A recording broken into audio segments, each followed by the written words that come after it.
So one of the things I want to talk a little bit about is basically the gear that we're using with these two presentations to catch these big Lake of the Woods walleyes. Obviously, you know, I'm throwing this glide bait, this new Berkley Finisher, something a little bit longer in length for the rod. This is Johnny Morse 7-1 medium fast Platinum series, and the first thing that you'll notice obviously is a lot of backbone with a nice fast tip right there. You can see that.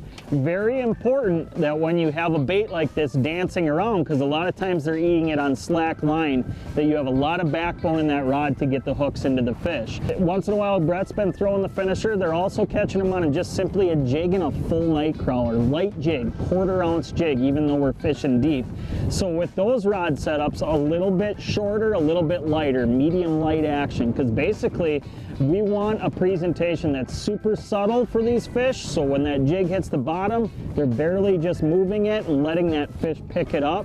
And then this is kind of the opposite end of the spectrum. So make sure you have the right rods to get those big fish up to the surface, in the net, and in the boat.